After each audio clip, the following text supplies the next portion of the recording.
You know what that means? Allah took one sacred relationship to prepare the child for the ultimate sacred relationship, which is what? Assalamu alaikum. Before you begin this video, just quickly wanted to let you know that so much of the work on the Quran has been completed on Bayyinah TV. I want you to enjoy systematically studying the Quran from the beginning all the way to the end in brief and then in great detail. And to do that, I'd like for you to sign up on BayyinahTV.com. And once you appreciate what's going on in Bayyinah TV, I want you to become an ambassador for it and share that subscription with friends and family and give it as a gift also. Thank you. Now we switch gears. وَكَأَيٍّ مِّن قَرْيَةٍ عَتَتْ عَنْ أَمْرِ رَبِّهَا وَرُسُلِهِ فَحَاسَبْنَاهَا حِسَابًا شَدِيدًا وَعَذَّبْنَاهَا عَذَابًا نُكْرًا. It's going to feel like it's a different surah. And how many villages, towns, cities have there been that disobeyed the commandment of their master and disobeyed the commandment of their messenger? So we took them to account with an intense audit. And we punished them in a way that was never even heard of before. This is what Allah is saying. Destruction of past nations. Where did that come from? I'm not going to tell you yet. I'll tell you by the end today. وَكَأَيٍّ. Let's start with the first word. كَأَيٍّ. اسم لعدد كثير. لعدد كثير مبهم يفسره بما يميزه بعد. كأي means, oh my God, how many on top of many on top of many, and then it's clarified with min something. So what an enormous number of civilizations have there been, qarya have there been, towns have there been, that disobeyed the commandment of their Rabb. Can you name some of these towns that Allah mentioned? Some of them. I mean, he's saying there's a lot more than he mentioned. But some of them that he mentioned, do you know? Ad, Thamud, even Fir'aun, for example. There's these qura that were destroyed, right? And Allah talks about them, ahlaknahum, right? So let's talk now about a little bit maybe I should just tell you now. Fine, I'll just tell you now. I call this the first and the last domino. So let me explain what I mean by that. You have family law, which is what we saw, a glimpse of family law. And I told you earlier on in today's discussions in the previous ayah that the bond of the man and the woman is sacred in the Quran. And actually the first bond of human beings was the bond of Adam and Hawa, was the bond of marriage, right? So it's the most sacred bond in existence between human beings. Okay.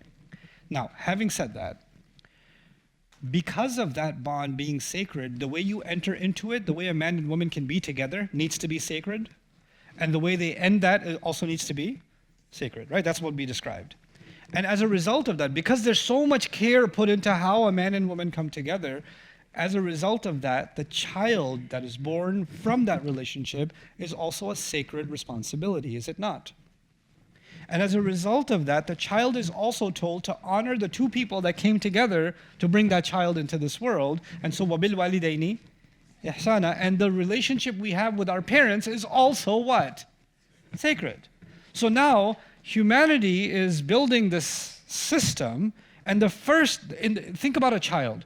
The first instance of shukr, or tawakkul, right? Or who does a child turn to when they're scared? Like a believer turns to Allah when they're in fear, khawfan wa tam'an. But when a child has fear and a child has hope, who do they turn to? Parents. When we need rizq, we turn to Allah. When a child needs food, what does he turn to? The parents, right? When a child needs anything, who do they call? When we need something, we make dua to Allah. When a child needs something, what do they call? Allah used the parents as a training for a child whose mind isn't yet developed to eventually replace the parents with Allah. Everything the child was doing with Allah, as the child grows older, he replaces that with the parents. And that's why you notice the language, anishkur li wa liwalidik. So you don't stop thanking your parents, but you realize that the gratitude you have to your parents, behind that gratitude is your gratitude to Allah subhanahu wa ta'ala. But the way Allah taught the human being the gratitude to Allah, the first training, Allah did not, even the child is born with fitrah, it doesn't come out saying, well, alhamdulillah. It doesn't do that, right? And the first words that come out of its mouth eventually is not Allah. It are mama, baba. First words, right? You know what that means? Allah took one sacred relationship to prepare the child for the ultimate sacred relationship, which is what? The relationship with Allah. So now what I'm trying to tell you is the marriage is sacred, the child is sacred, the child coming up and learning the relationship with his parents and being grateful to his parents and her parents is sacred, and all of that eventually leads to the regard one is supposed to have for Allah Azza wa Jalla. In fact, if you know how the hadith, a famous hadith of the Prophet ﷺ says, "Man lam yashkur nas lam yashkurillah." If you can't thank Allah, you can't. If you can't thank people, you can't thank Allah. Well, the first instance of that is if you can't even acknowledge the best behavior to your own mother, who gave you birth, right? That she brought you into this world, then how are you going to thank the one who brought you into this world that you can't even see? And that's Allah. So it's only logical that you are trained with the seen to prepare you for the unseen. Now, having said all of that, from this comes an entire system of blood ties being sacred. And from this then comes this idea that the yatama are people whose sacred tie parents have been cut. So they become yatim. So what does Allah do? He says, اتقوا ربكم الذي خلقكم من نفس واحدة وخلق منها زوجها. That ayah ends with taqwa of al-arham in Surah An-Nisa. What's the immediate next statement? وَآتُوا الْيَتَامَى أَمْوَالَهُم. Give to the yatama. Why? Because now it's your sacred duty. You as a community must cover for those who don't have the shadow of that other sacred relationship, their parents. So you must go cover for them. You must help them. Now, imagine a society in which the man and the woman coming together is not sacred. They can just get together, hook up and hook off, and sink their hook somewhere else. And they can just have casual relationships. Nothing is sacred about it. Nothing.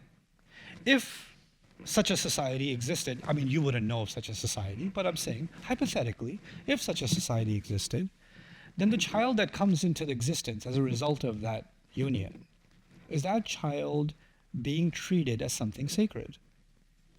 No. Because the union from which he came, or she came, itself wasn't sacred. So the child is not being treated as someone sacred. And will that child see their mother or father as sacred figures to be thankful to turn to learn from, so they can eventually turn to the ultimately sacred? Will that happen? No. No. In fact, they'll talk to their mom and say, yeah, Jennifer, I'm busy right now. Well, call their mom by their first name. I didn't know my dad, and if I knew him, I'd beep, beep, beep. You'd get a society where the parents are no longer sacred. Which means that, by the way, for a child who's coming up naturally, who are the most important people in the life of a child? Parents. If you remove the parents from the equation, you know what that means? There's nobody important left. If no one's around that's left, the only one that's sacred is who? No, not Allah, not for that young man. Yourself. Now you're sacred. Looking out for number one, baby. Now everyone else is a burden. The only one that matters is me. The whole universe revolves around me. Now imagine an entire society of millions of people who have removed the sacredness of the man and the woman coming together and the child becoming a sacred responsibility. What happens to such a society when you say, listen to your Rabb? They're like, Rabb? I don't even listen to my mom. I don't even listen to anybody. You know who I listen to? Me. That's who I listen to. A nation that entirely rebels against the command of their Rabb, because they have no authority. They don't recognize any authority. Why would I listen to a messenger? Another human being? He's just human. Well, the first people you were supposed to have regard for were also human, weren't they? But you don't have that. You don't have it as a culture in that society. You don't have it. Once you remove the sacredness of family, you have prepared a society for eventual, not just kufr, but utu, and we'll discuss utu in a second. What is it? Atat an amri rabbiha. What does that mean? We'll dig into that a little bit. But what I'm saying is the first part of this surah was the first domino that you need to keep from falling. But if you don't let that domino fall, dominoes will continue to fall until you get to the final domino, which is what? حَاسَبْنَاهَا حِسَابًا شَدِيدًا وَعَذَّبْنَاهَا عَذَابًا نُكْرًا. And all the other dominoes in between, you're too smart, you can figure that out yourself. Hey guys, you just watched a small clip of me explaining the Quran in depth as part of the Deeper Look series. Studying the Quran in depth can seem like a really intimidating thing that's only meant for scholars. Our job at Bayyinah is to make deeper study of the Quran accessible and easy for all of you. So take us up on that challenge. Join us for this study, the Deeper Look of the Quran, for this surah and many other surahs on BayyinahTV.com under the Deeper Look section.